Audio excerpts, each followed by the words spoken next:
Okay, good morning everyone and welcome. My name is Sam or just RX if those of you know me. So RX traditionally means treatment, and I suppose that's quite fitting today because we are here to talk about one of the most important treatment we have here, which is antimicrobial, and we know how to protect them. So today I'll be the moderator today, and we are going live very, very soon. So while we wait, you can just type in the chat box, tell us where you are from, because we would like to know where you are from, and so that we can interact. So I will type my own name there first, so the rest can start to follow. Yeah, we'd love to see you where you are from. Okay, and a few quick housekeeping notes. So your mic are muted, and please use the chat for questions. So feel free to type in any question that you would love to ask. We'll have the Q&A at the end. And also, this is CPD approved, so there will be an attendance link later. Also, feel free to watch out there and type in your attendance in the link. So this week marks the World Antimicrobial Awareness Week 2025, and the global theme is Act Now, Protect Our Present, Secure Our Future. Yeah, so let me ask you something. When you think of antimicrotic resistance, where do you picture it starting? I'm sure most of us would think it's hospital or clinic, but well, the truth is the threat is just here, all right, everywhere. It could be in the livestock farms, in our rivers, in leftover pills in the bathroom cabinets, and back in our hospitals where patients are running out of treatment options. So this is an invincible chain, but well, today we'll make it visible through this discussion. And welcome to our title today, which is From Farm to You, why antibiotic use everywhere matters. So this discussion is about One Health, whereby the understanding that human health, animal health, and environmental health are deeply connected. And when antibiotics are used on a farm, it affects human medicine as well. When we dispose of medicines inappropriately, it also affects our environment. And when bacteria become resistant, then it threatens all sectors. That's why we have brought together four experts from four different fields. And let me introduce our panel.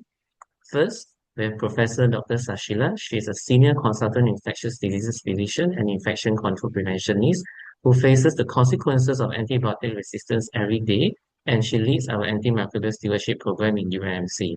Welcome, Prof. Sasheela.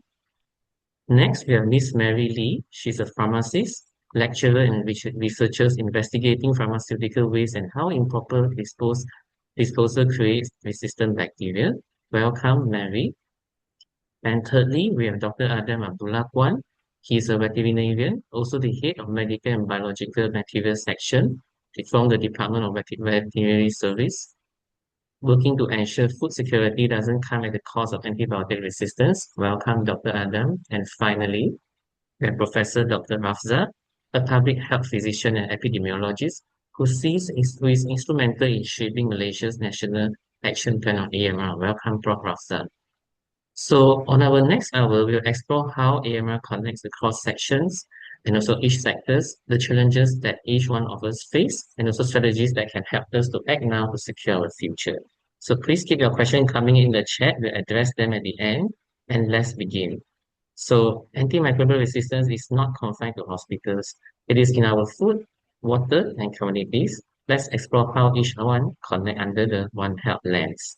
So Prof. Sasheela, let me start with you. How does inappropriate antibiotic use contribute to the increased resistance in bacteria that we see today? Yeah, thank you, RX, for the question, and welcome everyone to today's UMHealth in conjunction with our World Antimicrobial Resistance Awareness Week.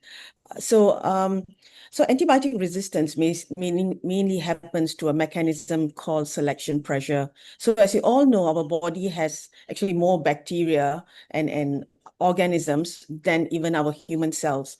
And these organisms actually live in our body, they colonize there, and they actually have to be there for us to survive. However, when an antibiotic is taken, whether appropriately for a bacterial infection or inappropriately for maybe a viral infection, this antibiotic will go in and kill all the sensitive bugs in our body. And this leads to only the survival or what's left behind are those that are resistant to these antibiotics. And these resistant bugs in our body now are the ones that will continue to to propagate and increase in our body, and no more the sensitive bug. So when we develop an infection, then we will now develop an infection due to a resistant organism rather than a sensitive organism. And this mechanism is known as selection pressure, because when we give an antibiotic, we select out resistance in the bugs that are in our body. So we're not causing resistance to ourselves, but the bugs living in our body, or the organisms living in our body, start to develop resistance. And that's how we become colonized or infected by resistant organisms. What we need to understand is organisms will always mutate and develop resistance, but the resistance takes many, many years, thousands and millions of years for an organism to mutate. But the moment we give an antibiotics, we increase or hasten the development or mutation of this organism to become resistant. And this increased use of antibiotics is both in animal and as well as human health. And one of the other things that has increased resistance around the world is not only antibiotic use, but poor infection control measures, and the organisms don't respect boundaries, so they travel from one country to another. As our health tourism increases, the bugs are also traveling along with patients. So I think all this is contributing to the increase of resistance that we face today. Yeah, you're absolutely right, for Sasheela. So, resistance begins when antibiotics are first prescribed, and we're actually creating a mutant, which is our resistant, or MDRO. Yeah, so, but this bacteria, all right, or the antibiotic often ends up in places that we are least expected, right? So, including the environment. So, I'm gonna move on to Miss Mary. So, from a One Health perspective, which connects human, animal, and environmental health, where does pharmaceutical waste fits in, right? Because people may throw the antibiotic, which Professor Sheila mentioned just now. So, could you perhaps share how would improper disposal practices contribute to the growing problem of antimicrobial resistance? Mary, you need to unmute yourself, Mary. Mary, yeah, Sorry, yeah, forgot. Mary, Yeah. Thank you, RX. Sorry about that. Thank you, RX, for your question, and thank you, the team, to have me sharing my experience with you all. Okay. Antibiotic, if it's taken properly, it will give its feedback. But once it's not used or not taken, eventually it will actually become a waste. Okay. Once it become a waste, it can either stay at home in the house, but eventually will be something like standby, maybe later can be used kind of drugs, and then that will cause harm. So therefore, we actually encourage the people to dispose of. Okay. However, the disposal is another big issue. Okay. Because where to dispose. So maybe I'll go into a bigger picture. Let me share my slide. So yeah, way back in 1977, yes, somebody actually noted that all this pharmaceutical waste, they call it active pharmaceutical ingredient, is already contaminate the world. So there's this group of people went around to get all the samples from the rivers all over the world, and they came up with this conclusion. Okay, so highest contaminant, okay, these three, and then the highest medicinal group, antibiotic, is there. Okay, and okay, this is the conclusion we get.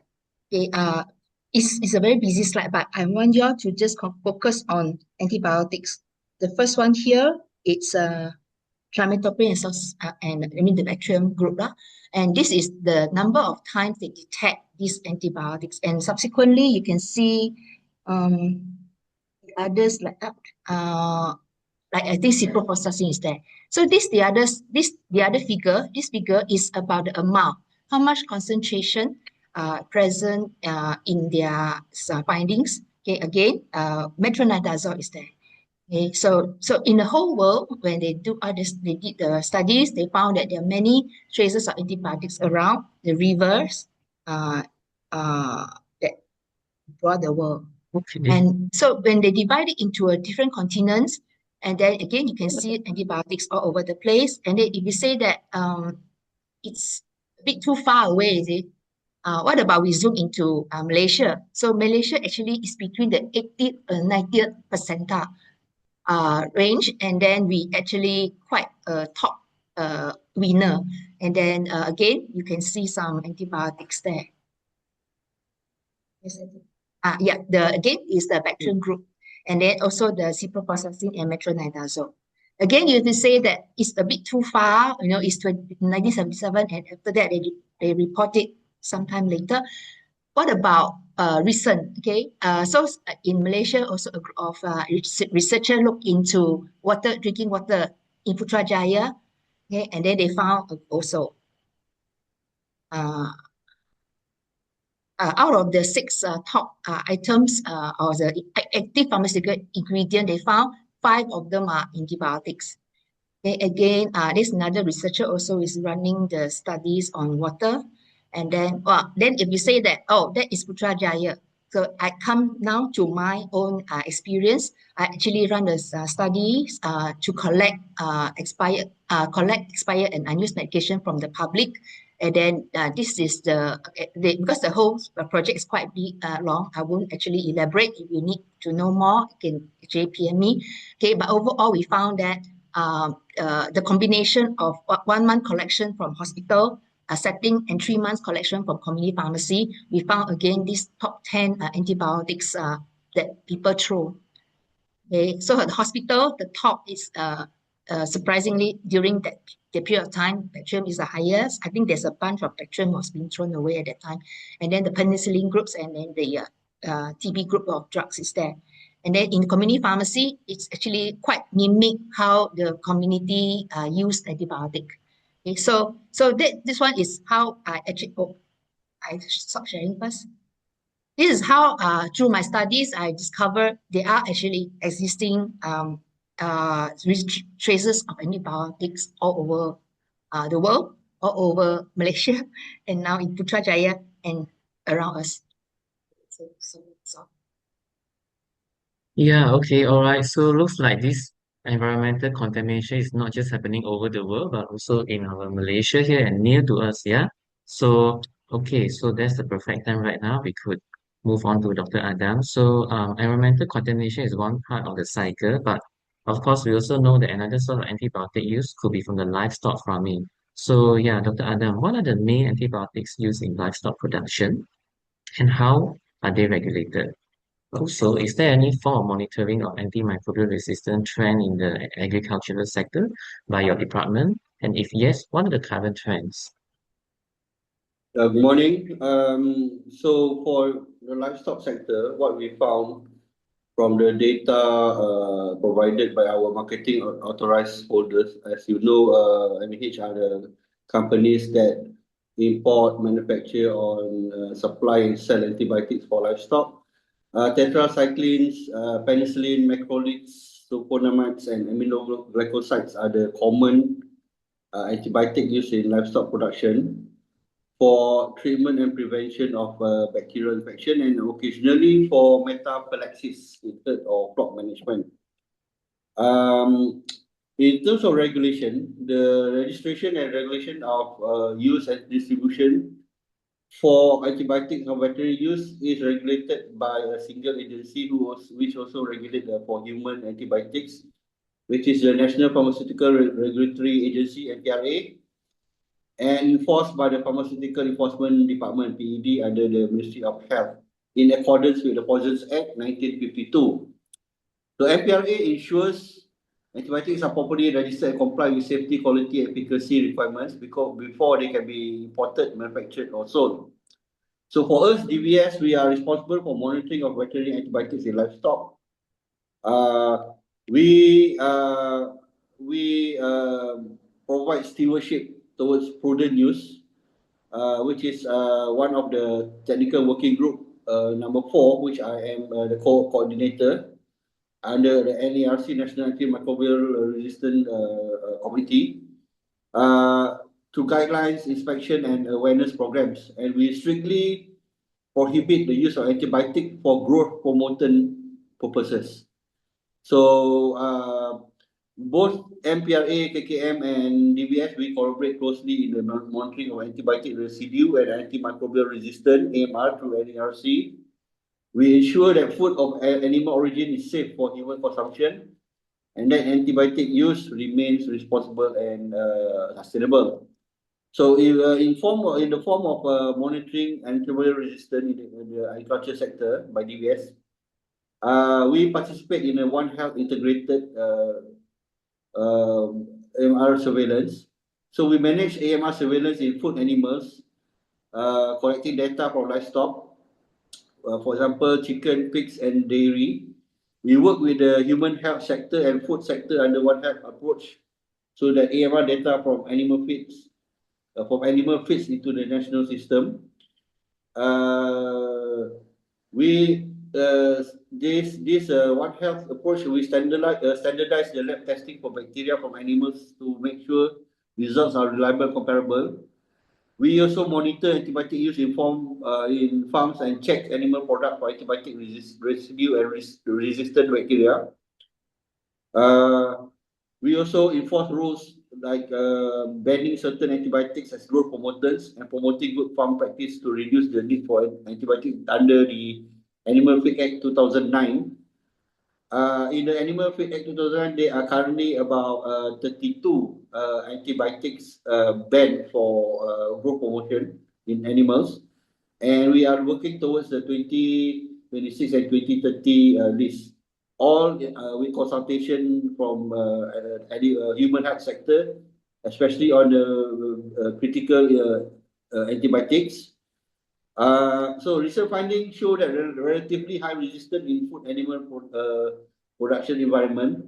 For example, over 70% of E. coli isolates from chicken farms, meat chicken, were resistant to ampicillin, and more than 50% of Salmonella E. coli isolates from food animal source show resistance to several other older antibiotics. Yeah, so in Malaysia, we are moving to restrict more antimicrobials use as growth promoter, as I mentioned, through a phasing out policy, and also we restrict the use as prophylaxis as well. So although a surveillance system exists, complete national data over several years is still limited. So we are working towards more integrated data with all the sectors. Yes, thank you. Right, sure. So you have heard from Dr. Adam. So now we are clear that animal environmental section definitely are key players, right? They can actually contribute to our antimicrobial resistance. But above all, we must also know how this circles back to our human health at the national level. And I think I heard Dr. Adam mention the word policy. Yeah. So let me now move on to Prof. Rafdzah. So, Prof. Rafdzah, from a public health standpoint or point of view, how does AMR threaten national health, security, and sustainability? And what are the gaps in public awareness or behavior that perpetuate antibiotic misuse? Okay, thank you for the question. So, from the public health point of view, this antimicrobial resistance is much more than the clinical inconvenience. So, it's a threat to national health security and sustainability. So, from health security lens, when the first line antibiotic lose its effectiveness, so the ability to respond to both like endemic infection and also emerging outbreak are limited. So when we have this problem, we are unable to control the disease spread, then it will lead to outbreak. And the World Health Organization estimates that AMR was directly responsible for about 1.27 million deaths in 2019, and it has been contribute to almost 5 million deaths all over the world so far. So it's really a big burden of a problem. And then next, in terms of economically and socially, the impact is long term because when we have problem in treating the patient, so that's lead to a prolonged hospital stay and then more expensive treatment lah because you have to use a second or third line therapies, and then also this create a greater burden to the healthcare workforce lah. And in Malaysia, the evidence shows that there's upward trend in terms of the resistant gram-negative organism, and this meaning fewer treatment option and higher cost of care. And then if we hear before, in terms of sustainability perspective, AMR, this is embedded in the One Health ecosystem. So it's not just in a clinical setting, in a human setting, it's actually related all human, animal, and environment. So this all the drivers resistant are not confined to hospital. So we want to control the issue of AMR. We have to look at the broader aspect, means that our intervention must go beyond the clinical setting lah. So we have to look at the human, animal, and environmental aspect. So in terms of the gaps in public awareness about antibiotic misuse, there are few points that I would like to highlight. The first one is the misunderstanding use of antibiotic. I think we all know that most people still think that antibiotics are appropriate for virus, or in fact some feel that antibiotic is actually a cure for all. If you feel sick or unwell, you go to see doctor, you must have antibiotics. So that's the perception that we have to change among the public. And then next thing is the leftover medicine. So there are some people not properly comply to the treatment. They have incomplete course. Because we know that currently you can't really get the antibiotic over the counter, so you have to get prescription to get antibiotic. But still, people, they don't understand that they have to complete the course. So because of that, they have some leftover, and then they stock up this leftover. And some people, people, when they get unwell, they see this leftover, they take that antibiotic. That self medication also can lead to the problem with AMR. And then next is in terms of disposal of practice. Yeah, there are one is in terms leftover of antibiotic by individual patient, but maybe things like the expired antibiotic. So when we talk about managing the antibiotic, is not about individual, like we discussed before. So it's like the broader aspect. So all this, how we actually dispose the medicine appropriately, so that we don't want to lead to the contamination to the environment. Okay, and then I think lastly, I want to highlight, I think we still have to continue communicate to the public on the importance of appropriate use of antibiotic and how the impact of AMR to our health. Yeah, thank you. Yeah, okay, yeah. So I think Prof. Rafdzah kind of summarized everything already, and we have heard of public awareness just now from Prof. Rafdzah, but what about awareness and practice among clinicians themselves? So I'll then turn this question to Prof. Sasheela. So, Prof, as a clinician, right, we often face difficult decision when managing a patient who look unwell, right? Sometimes it's quite difficult. We need to decide when and where or what antibiotic to start, and that itself can be a challenge. So how can we, as healthcare providers, strengthen our role in reducing inappropriate antibiotic use in our daily practice? And what are the most common misconceptions clinicians still have about antibiotic de-escalation? That could be one of the areas. And could you share some examples of successful AMS intervention that reduce resistance rate or antibiotic consumption?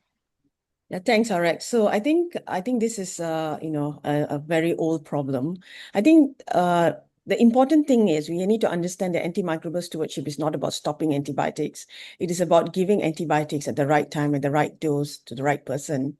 So as doctors, as clinicians, what we've always learned in medical school is when a patient is unwell, it is very, very important, as imperative, that a doctor takes a very good history, does a thorough clinical examination, do the necessary tests based on your examination and history.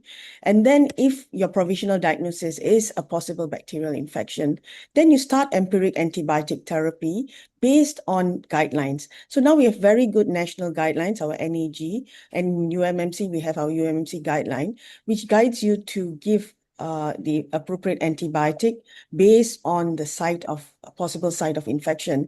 And, it's divided into hospital-acquired or community-acquired infection.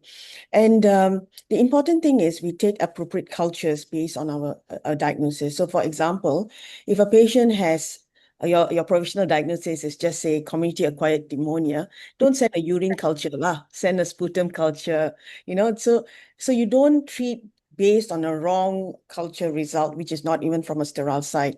So once you get the culture results on day 3, by right, you should de-escalate your antibiotics, or I rather say use the word streamline your antibiotics based on your culture results and the condition of the patient. And you will usually, sometimes you might have to de-escalate to a narrower spectrum, or you might even need to extend the spectrum based on your culture results. So lots of people, doctors, are very scared to de-escalate the antibiotics, and they always say, my patient is getting better, why must I now bring down my meropenem to augmentin?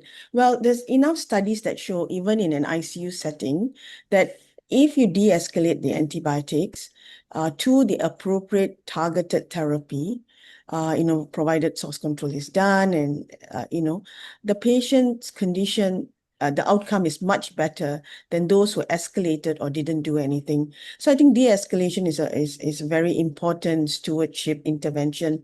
And of course, the other stewardship interventions are like, I think the first thing is writing down the indication. And in many countries, writing down the indication of why you're starting the antibiotics is a hospital is the national KPI actually. And it's actually one of UMMC's, we made it one of UMMC's KPI as well, where a doctor needs to write down the indication when starting an antibiotic, and our EMR system prompts healthcare workers, a prescriber, to write down the indication before they start.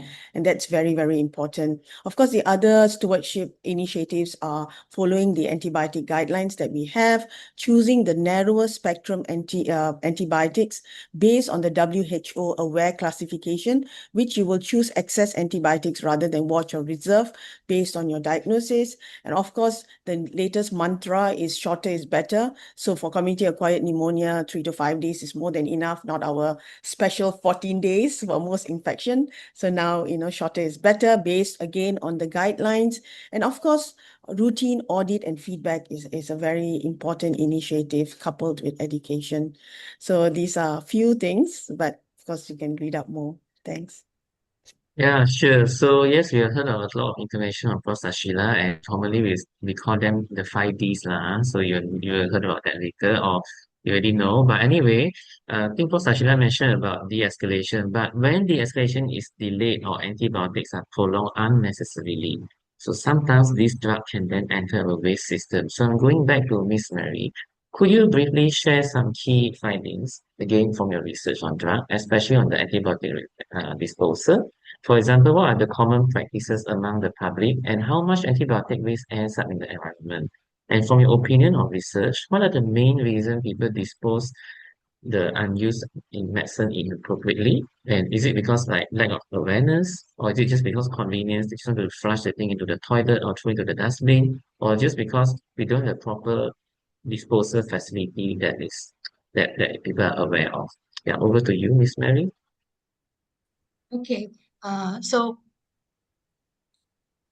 once antibiotics become something that is no longer able to use, then definitely it has to go to some place. So overall, we noticed that actually way back in early 2000, when the facilities to collect back all the expired unused medication is not so common, when we do survey, you will always tend to see maybe even up to 80% of the public will say that or even more than that, they will just throw the unused expired antibiotics to the household waste, and some will flush it down to the toilet due to depends on the dosage form.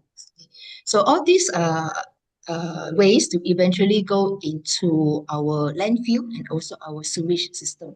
Very unfortunate that our water system, the purifying and a cleaning system, is not able to clean away our traces of active pharmaceutical ingredient away from our water. I guess it's too costly and it's too complex. Okay, that's why those residue remains and also eventually gets into our water, and definitely to animals. And if let's say animal is worse because they actually drink it from the source that is not even filtered. Okay, so that is actually quite a real issue. So how to then if other than the animal use or the other channel, which is not within our control. And at least for this part about disposal, we can do a little bit of work, of good work, is to prevent all this leftovers to go into our drainage. Okay, so but in order to salvage them back into to properly disposal, we have to have a system. We have to set up a system.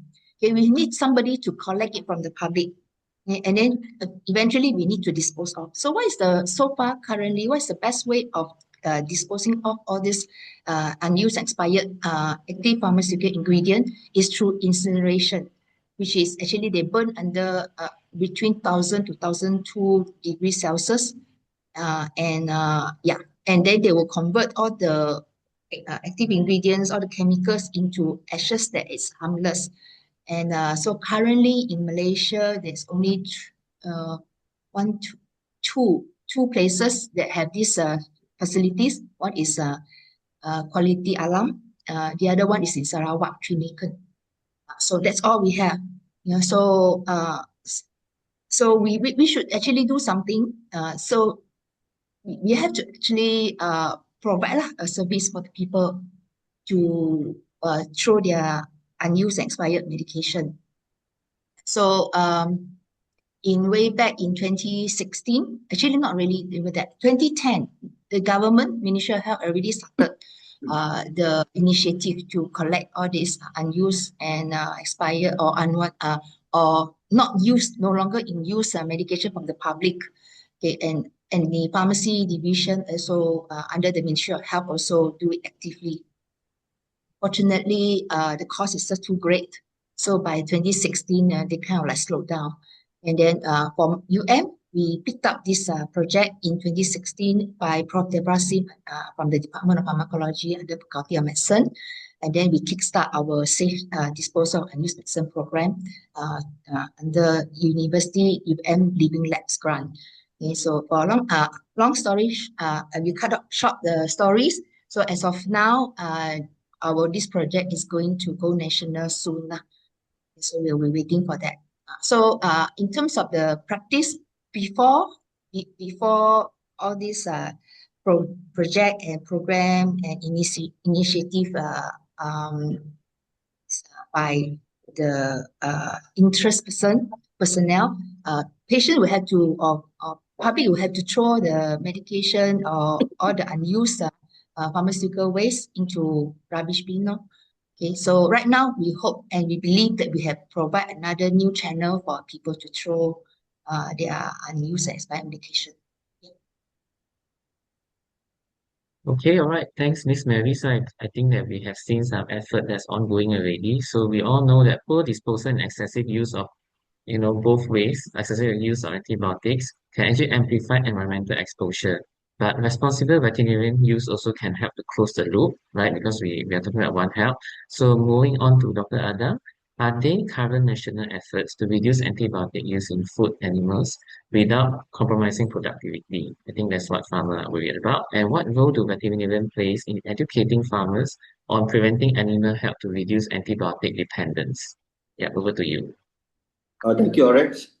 So for DVS, we have developed several guidelines to promote responsible and prudent use of antibiotics in animals, which, as I mentioned just now, the antimicrobial phasing out policy to prevent the use of antibiotics for growth promoter and prophylaxis in farms, especially poultry. And also we have Malaysian veterinary antimicrobial guidelines. We have published that, and also the veterinary prescription SOP. So all these are available online, and we share it to farmers, and especially also I just want to share, we also provide support and collaboration with the aquaculture Department of Fisheries.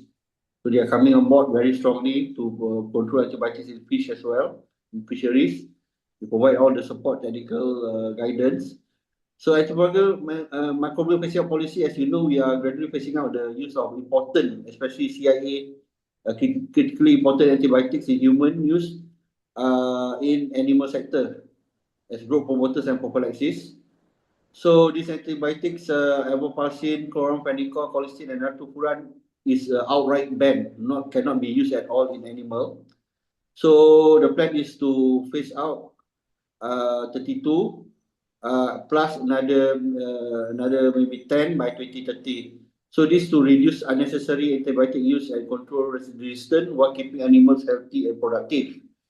And I'd like to share also a recent development in May this year. As you know, DBS is we are under World Organization of Animal Health, which is equivalent to WHO. So in our workshop in May, Bangkok, we analyzed the data of antibiotic use in animals for Malaysia from 2018 to 2023, and on a positive note, it has dropped by 79% since we started the phasing out policy in second 2019.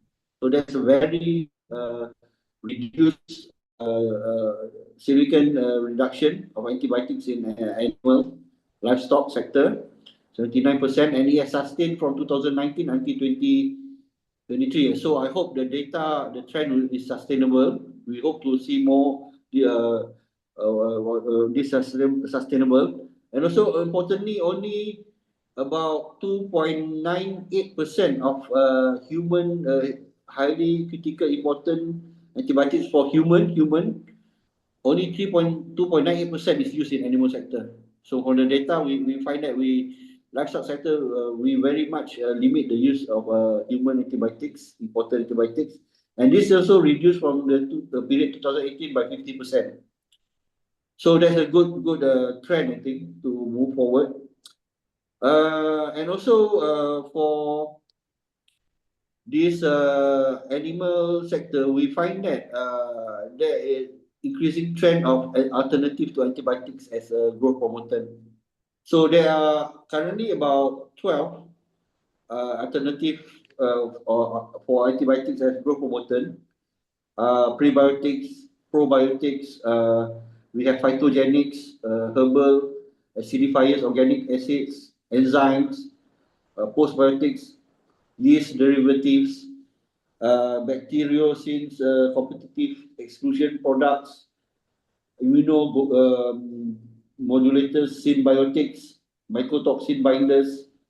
So these are some examples that the alternative that the poultry industry is moving away from antibiotics as growth promoter. So I think that's a very good sign.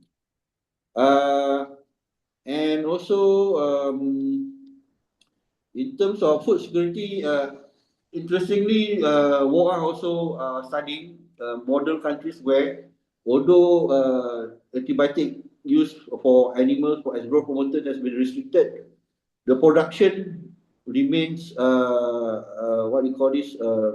animal production remains productive. So I can give you an example from 2013 to currently, livestock export value has doubled from 2013 from 800 million to 1.6 billion currently. So production has remained up, and this is also seen in aquaculture, which has climbed to 4 billion export per year. And as you know that most of our export markets are countries that really monitor residues and especially MRLs. So I think that's a good sign for the food security. That's all. Thank you. Right, yeah, sure. So we certainly heard a lot of effort also coming from the veterinary section. So as we can see, all these are interconnected, and these intersectoral efforts echo the One Health spirit. But how do we then sustain them at a national level? So I'm going to move to Prof. Rafdzah. So in your opinion, Prof, what role does policy advocacy play in ensuring sustainability of the AMR action, and what are your hopes for the next phase of Malaysia's One Health AMR action plan? Anything that can sustain that, Prof? Okay, let me first highlight what is the Malaysia National Action Plan on AMR is. Yeah. So this current action plan is built around the 6 strategic objectives under One Health framework, which involve Ministry of Health, Department of Veterinary Services, Ministry of Environment, and other sectors. So the first one is to strengthen AMR awareness and knowledge. both to public and also among the healthcare worker. Number two is to strengthen evidence through surveillance and research. So they want us to strengthen the surveillance in human, animal, and also in environment, because currently what we can see that the surveillance for human and animal is quite strong, but in the environmental aspect it still remain weak. And to reduce incidence of infection by strengthening the hygiene, biosecurity, sanitation, and also vaccination. And number four is to optimize use of antibiotics. And then number five, to ensure sustainable investment in AMR activity. And number six is to strengthen implementation structures and monitoring. So all these action plan or strategies, yeah, this can only be implemented if we have a policy come together with it. So to translate something into a practice, in a short term, maybe you can do it on your own, but without a support of policy, you cannot sustain effort that you make. So that's why policy is very important. So what I can say that in terms of policy advocacy, the first one, what it can do, it can ensure continuity across the all the political cycles lah, and also across different ministries or areas that we have, because this effort requires long-term investment. And then with the clear policies, we can strengthening the accountability or relationship between Ministry of Health, DVS, DOE. So we have a clear outline of what are the roles for each organization in effort of combating this AMR. And also with a good policy, also it will enable us to make a change to environment.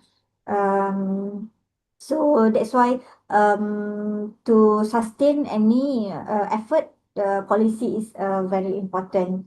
So in terms of what I hope for the next, because this action plan is currently until 2026. So what we are seeing now, yes, there's some improvement in terms of like collaboration between the um, environment, animal, and human perspective. But I think we still can do more with what we have currently. So the first thing what I want to see is, although we already have maybe try to strengthen our surveillance, especially within the human, animal, and environment. But I think needs something that integrated. So the integrated surveillance between these sectors, so that we can have more systematic data sharing. We can have maybe a real-time reporting, so that we can take action much more immediate. So this is not only for AMR, but it's actually also for other aspect of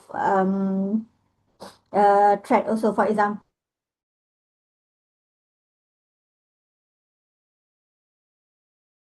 this is one thing I think we really need to improve, because currently is still the surveillance is actually not integrated.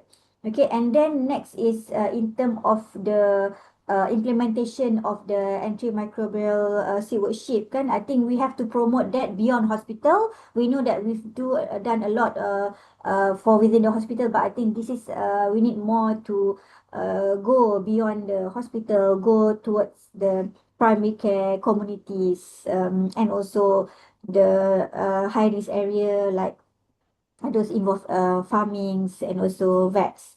And of course, with the policy and a better action plan, maybe we have a much better collaboration between all the agencies, the Ministry of Health, MOE, and DVS, for example, to have a better plan in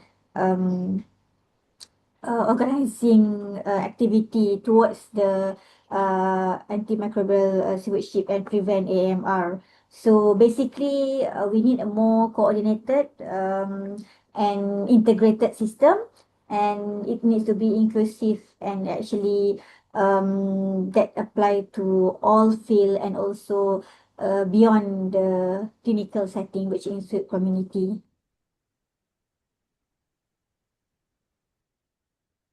Okay, all right. So we have heard enough from Prof. Rafdzah as well. So we're almost at the end here. So we all know that we also cannot just rely on policy, but regulation alone also is very important. But we need to combine with everyone. So I have a last question here. Any proposed strategy that we can engage communities? I think everyone can chip in. So including any influencers from social media platform or local leaders, yeah, and in antibiotic awareness campaign for school and university students. Perhaps I get Prof. Rafdzah answer this last question again as well. Any strategies you would want to engage the communities? Yes, I think, to engage the community, I think we have to follow the rules also. Actually, they promoting information to the community now. I think like you mentioned, like uh, social media influencer. I think we have to follow the methods how it's actually accepted by the current community. So when we are going to communicate the information, I think we also need to get help from the expert in the health promotion and also expert in the media. So we have the expert of maybe the knowledge as the expert of the context of the AMR, but in terms of how to deliver the information properly to the specific target group. So I think we need to collaborate with those who are expert in communication, expert in media, so that they be able to produce a material or context that is more attractive and much more accepted by the community and also especially the younger population. Yeah. Okay, all right. So we're almost at the end here. So to each panelist, in one sentence, just in one sentence, what is the single most important step Malaysia must take now to curb AMR effectively under the One Health framework? So I will start with Prof. Sasheela first. So, RX, it's a very tough question. I don't think I can keep it to one sentence. Can you say like maybe two sentences? So Sure. I think in keeping with the World EMR Awareness Theme this year, which is Act Now, Protect Our Present, Secure Our Future, from the animal health side, I think the most important step we must take is to reduce one, infection, and two, optimize every antibiotic that we prescribe. And I think the first thing is by preventing infection at the source through basic IPC like hand hygiene, environmental cleaning, and as well as expanding our vaccination program. I think vaccination is very important in reducing infection. And there's a lot of studies now showing that having good vaccination programs actually reduces AMR in the country. And this is, I think, a very low-hanging fruit. And it reduces antibiotic use. And I think coupled with judicious antibiotic use, both in hospital and community, as Rafdzah said, we can actually rapidly cut antibiotic pressure and slow the AMR across the entire one system, as also what Dr. Adam has said. So I just want to end by saying this last thing by a quote by Albert Einstein, which says, "Intellectuals solve problems, but geniuses prevent them." So I feel we all should be geniuses and try to prevent, AMR by being proactive and using a multi-sectorial sort of strategy to reduce antibiotic use as well as prevent infections. Thank you and happy WAW. Okay, next I move on to Miss Mary. You have any one last sentence you would like to advocate us? I Advise us? actually, Yeah. yeah, one last sentence, very simple. Minimize unuse. Antibiotic is a short-term treatment medication. It's not supposed to have so much waste. So minimize unuse and minimize expired antibiotics. That's all.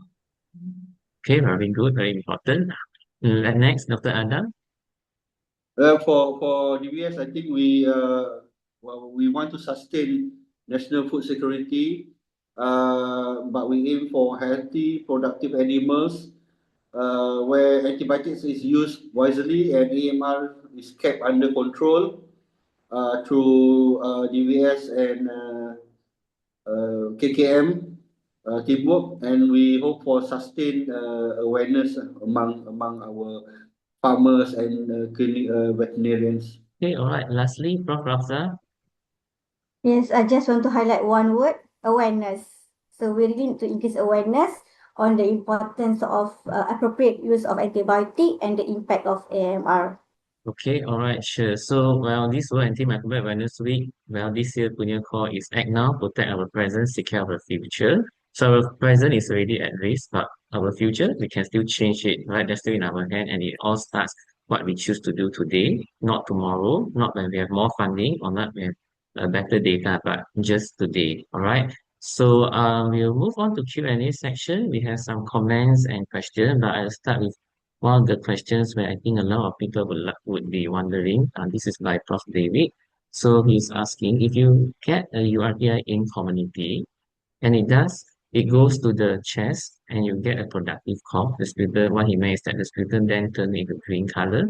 How long do you wait before seeing a doctor, and when or if do you give antibiotic? And what do you give and for how long? So he feels that there does not appear to be a public or medical consensus on this. Perhaps I would direct this to Prof. Sasheela. This is more of clinical question, Prof. Yeah, I think that's a good question and in everyone's mind. But I think as healthcare workers, it's easy for us to think of these things. But I think if this is directed, this question is from a public, I would say that as soon as you have a change in your symptoms, like, from a normal running nose, now you're having cough or your temperature has gone up, you're becoming more lethargic, then it's actually time to see a doctor. And I actually got this sort of questions before, I've taken Augmentin for 5 days, but my cough is not getting better. Can I now go up to cefuroxime? But that's actually a downgrade rather than upgrade. So I always tell everyone that it's not that easy to make a decision whether a patient needs an antibiotic or not. You have to see a doctor. We need to auscultate your lungs and look at other parameters before we even decide whether it's a bacterial infection and whether we need to go on to give an antibiotic. So I think for the listeners out there, if you have a change in your symptoms, please go and see a doctor, and they will be able to decide whether this is a possible viral or a bacterial infection, and what antibiotics should be given based on your comorbidities, your previous exposure to antibiotics, the site of infection. So it depends on a lot of things. I think the Ministry of Health outpatient services actually has come up with some nice guidelines on viral infection versus bacterial infection in the primary care setting. And I think they're also upgrading it right now. So these are probably some of the guides that can be used. Of course, having good point of care diagnostic tests could help. Like, for example, if a patient comes in with fever day 2, you do a NS1 antigen and it shows NS1 antigen positive, and if that's dengue, you don't really need to give an antibiotics for that patient. But after, you've already diagnosed dengue, and just say on day 6 or 7, you start having a cough and whatnot, then maybe it's best to go and see a doctor to know whether you have some secondary infection. Yeah, okay, thanks, Prof. So we have another question also from Prof. David. So he's asking, why don't we have antibiotic disposal bins in supermarket? Yeah, very good actually. It is difficult to find bins for disposing of batteries. Is there anything more that can be done at the government level? Perhaps I would direct this to Miss Mary. I think she has a project. Yeah. Mary, do you want to answer this? Uh, Antibiotic is actually poison. It's governed under Poison Act 1952. So it's actually have to be only managed by healthcare professionals, especially the doctors, dentists, and also nurses. So if let's say you put this at the public area, the chance of the public to go and tell, the bin is there. So we actually make a stand. We means that our working team, together with the Ministry of Health team under the quality use of medicine, we actually we make a stand that all these disposal of all this expired medication had to be taken care of by healthcare professionals. Bins had to be in a place that is well monitored, and that's why this Prof. Sasheela has shared the link on finding a location to dispose, to bring your expired medication. So and as of now, we have 888 sites to throw this expired medication, and the majority of the location is in the community pharmacy. So community pharmacy is very easily accessible too. So I think it's a good kickstart to provide this service to the community through the community pharmacy, and later on we may even open up to other parts. In fact, some other private hospital also collect, and government KKM clinics all are collecting it. So we had to have a balance between safety and also the convenience. So this is the best so-called steps that we have done. So go to the My Medicine website, look for the locator where you can show the medication. And the pharmacist also may advise the patients who are not compliant with medication and give extra pharmaceutical care. That's all for me. All right, thanks, Mary. One more last question for anonymous attendee. What advice would you give to responsible shoppers? Like, what should we look for on our food label? Is organic, antibiotic free? This one quite tough. Maybe I also direct this to Mary again. Yeah. So, you want to answer this, Mary? I think I don't have I much think we can information ask on Dr. this. I think to Maybe Adam, Adam, yes, Yeah, this one. better, Yeah, better. yeah. Perhaps Dr. Adam can answer this as well. Yeah. So under the Ministry of Agriculture, we have MyGap, what do you call this initiative where farmers, especially vegetable, those in the what do you call that vegetable and fruits farms, they can actually apply for a MyGap cert if their farm is free from using pesticides. So the MyGap says for Malaysia good agricultural practice.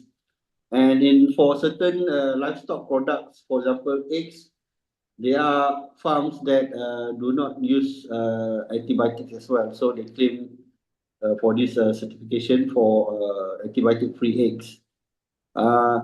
In terms of poultry, the most commonly non-antibiotic usage poultry would be the village chicken, ayam kampung, as you know, for their free ranging. But there are currently about 70% of chicken farms in Malaysia are using closed house system. So closed house system, as you know, is opposed to the opposite of the semi-open. They are pretty much closed out from the environment. The chickens are living in temperature controlled environment, so less use of antibiotics. So there are chicken farms that are now possible to do their production without using antibiotics as well. So that's a good sign as well, actually. So that is also one of the big contributors as well, I think, to the reduction of antibiotic use in poultry. So that is the thing that you can try to relate to when you look at those antibiotic-free products. Yeah. Okay, all right. So that's the end of our panel discussion today. So thanks to all our exceptional panel from Prof. Sasheela to show us the clinical reality, Miss Mary for revealing the environmental crisis, and Dr. Adam for bridging agriculture and medicine, and lastly, Prof. Rafdzah for giving us the policy roadmap. So all of you have shown not just the problem, but there's a path forward. So with that, I thank you for attending this important symposium, and let's celebrate our World Antimicrobial Awareness Week this week. All right, thank you. Bye. Thank you Bye, very much. Thank everyone. you.